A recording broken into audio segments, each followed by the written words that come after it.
Welcome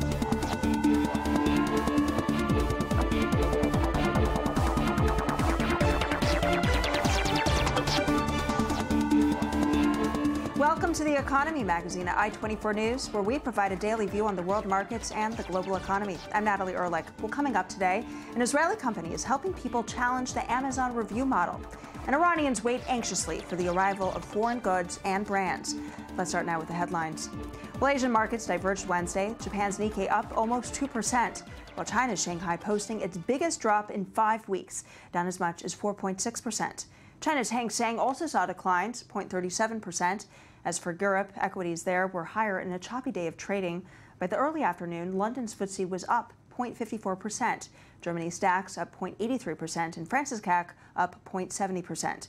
U.S. Dow futures also seemed to indicate a slightly higher open. Well, the IMF released a report Wednesday recommending that Gulf economies diversify from oil, as prices are likely to remain low for some time.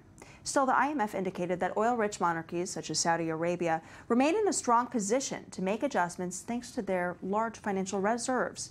The budgets of Gulf Cooperation Council members, such as Bahrain, Kuwait, Oman, Qatar, and Saudi Arabia, and the UAE, are facing an average deficit this year of 13%. The IMF expects economic growth in the GCC to slow to 3.25% this year and to 2.75% in 2016 from 3.5% in 2014. By 2020, we're expecting to see oil prices in the low and mid 60s rather than the numbers we're used to. And that means that most of these countries will need to undertake a process of sizable and sustained adjustment on the fiscal side. Chinese President Xi Jinping was the guest of honor at a banquet held by the Queen Elizabeth II at Buckingham Palace on Tuesday. Jinping's visit to Britain is expected to seal more than $46 billion of deals, but his arrival has nonetheless drawn criticism from human rights activists. Well, the Prime Minister, David Cameron, hopes to cement a lucrative place for Britain as China's closest friend in the West, and also to win investment in infrastructure, nuclear power, and in the government's transformation of the north part of the country. Britain said more than £30 billion worth of deals would be signed during this visit, creating some 3,900 jobs.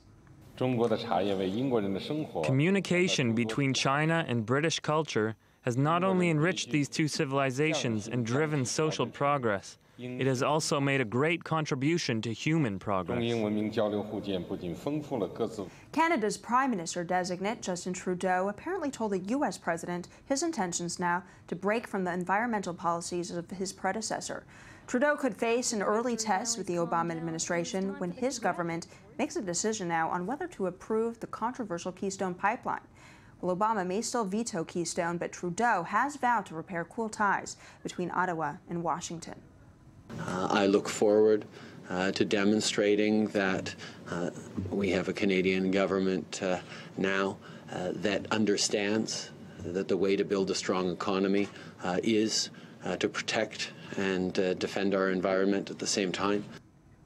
Meanwhile, in the U.S., a former president of the UN General Assembly, a billionaire Macau real estate developer, and 3 others were formally indicted by a U.S. grand jury on Tuesday for engaging in a bribery scheme. John Ashe, a former UN ambassador from Antigua and Barbuda, who was General Assembly president from 2013 to 2014, was indicted by a federal grand jury in Manhattan 2 weeks after his arrest.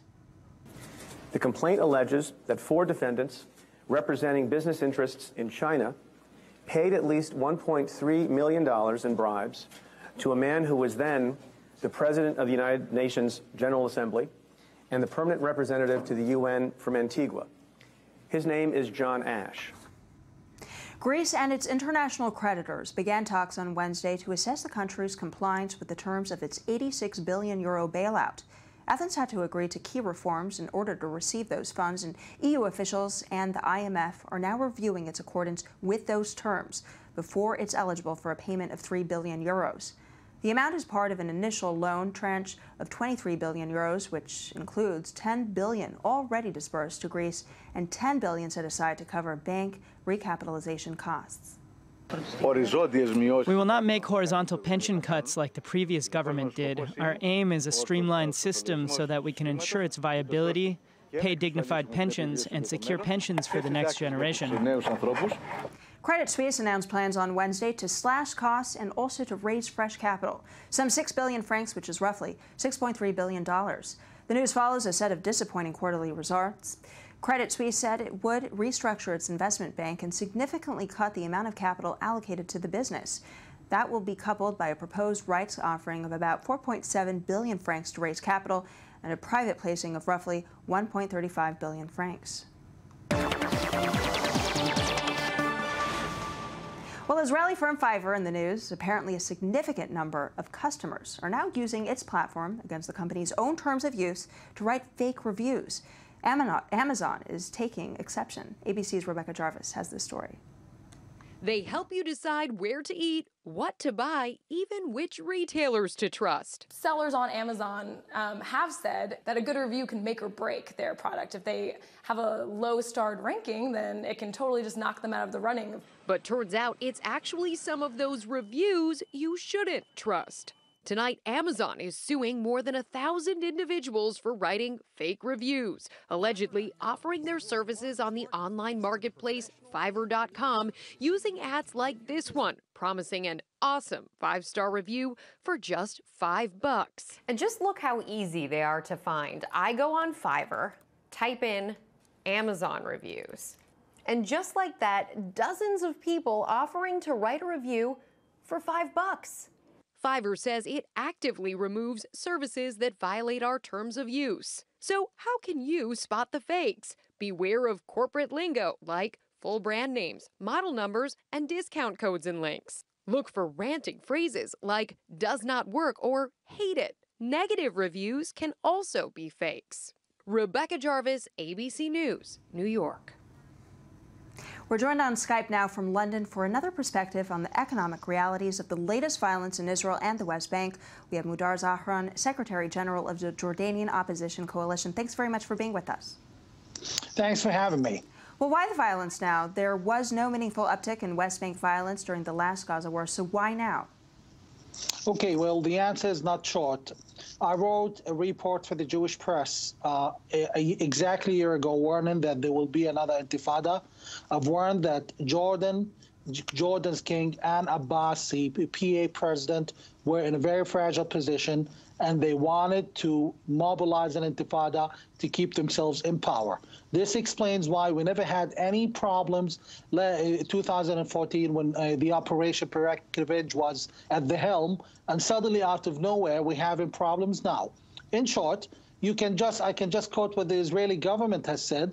It says that, quote unquote, Jordan is a major contributor to the unrest on the, quote unquote, the Temple Mount, and Jordan is mobilizing through action and incitement, and of course the Palestinian Authority is doing the same.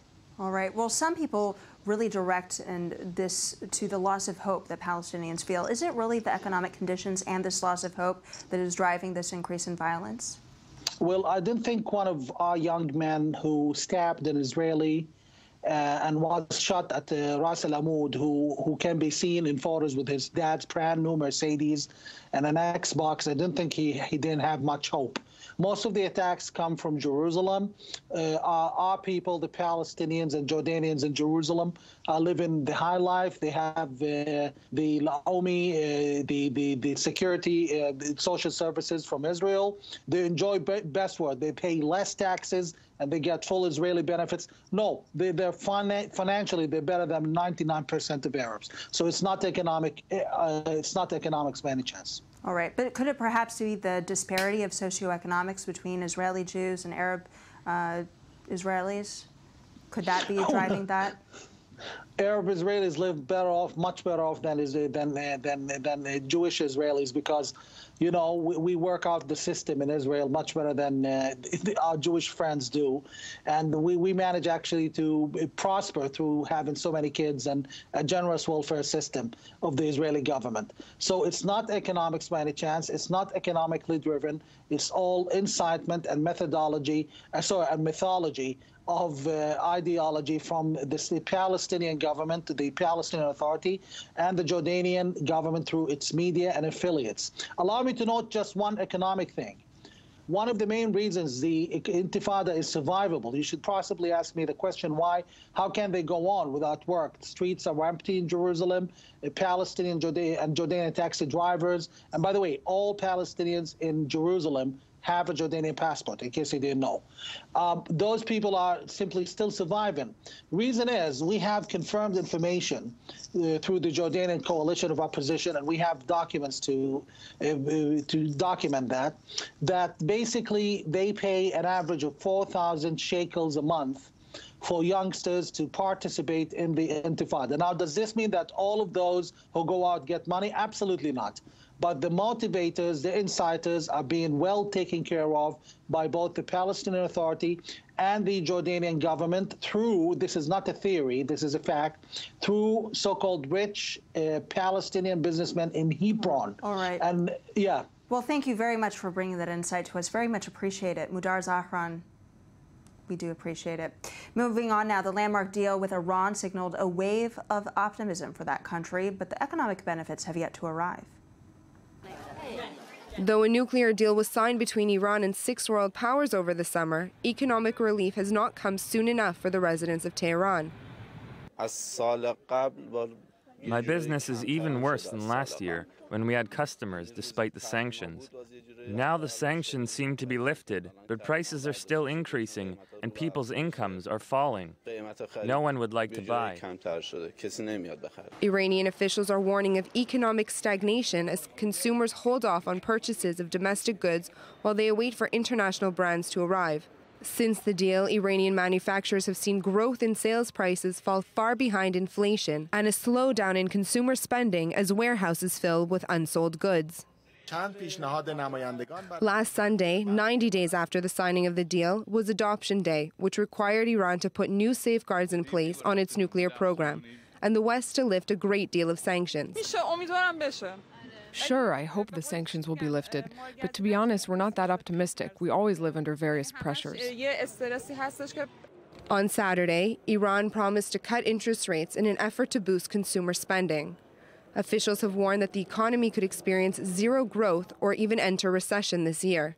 Still, some are optimistic about the future. I feel good because I've been among those who have been cautiously optimistic about the outcome of this process of negotiations, and it seems to me that now it's time that we can somehow pick up the fruits of that negotiations. Iran's economy has suffered since its isolation from the West. It is increasingly clear that even the lifting of the sanctions will not bring about the kind of immediate relief that many expected. And now for the stories we didn't want you to miss. We're joined on set now by Daniel Roth. So what'd you bring today? First and foremost, we have a story that is some good news from the region. There's a restaurant offering 50% off if Jews and Palestinians, Jews and Arabs, sit at a table together at this restaurant. People, strangers? Anyway, if they'll just sit together, yes. Share a table, they'll get 50% off their hummus. This is kind of a symbolic dish, let's say, hummus being a dish that Jews and Palestinians and all people from all over the region sort of feel a fondness for. Right. And so I think the idea here is that the restaurant is sort of saying, this is something we can connect over, and people are actually reacting quite well despite all of the tensions. It's kind of a diamond in the rough, a moment of clarity. Which restaurant is this? It's a place in Netanya that's making this offer. And actually, I've been hearing on the street a little bit that there are more and more restaurants sort of taking the example and trying out offers of their own. This one went up on Facebook on the 13th of October, I think, and it's been making the rounds. It's gone viral. And well, that's interesting. Who thought that the restaurant industry could drive political change? Yeah, potentially. It's potentially, it's maybe not political change, but something small to talk about, some way of sort of people facing their fear. All right, what else do you have for us? Second story, Bernie Sanders, who's the big leftist name in the American political scene right now, running for the Democratic nomination. He is famous for sort of speaking out boldly, let's say, about raising taxes on the 1%. in order to pay for large-scale social programs that he says are necessary. Things to make the U.S. look more like Scandinavia, he says, as a socialist Democrat, out and out. Now, what he's proposing now, the interesting thing is that he's saying there's one particular program, which is to make sure that people have parental leave, maternity or paternity leave from jobs, which doesn't exist in the U.S. at all. He wants to actually put a little bit of tax. For fathers, right? There's no rights. You can take time off, but it's unpaid. So he wants to pay for paid leave by actually hiking some taxes on middle and working class people, which actually is a big surprise for a lot of onlookers, a lot of people looking at Bernie Sanders and saying, wow, I didn't know you would raise the taxes on that class. Oh, well, fascinating. Thanks very much for bringing that to our attention. It's a very important subject to a lot of our viewers. That wraps our show today. Stay tuned here every day for all your business coverage. I'm Natalie Ehrlich. Thanks again for watching.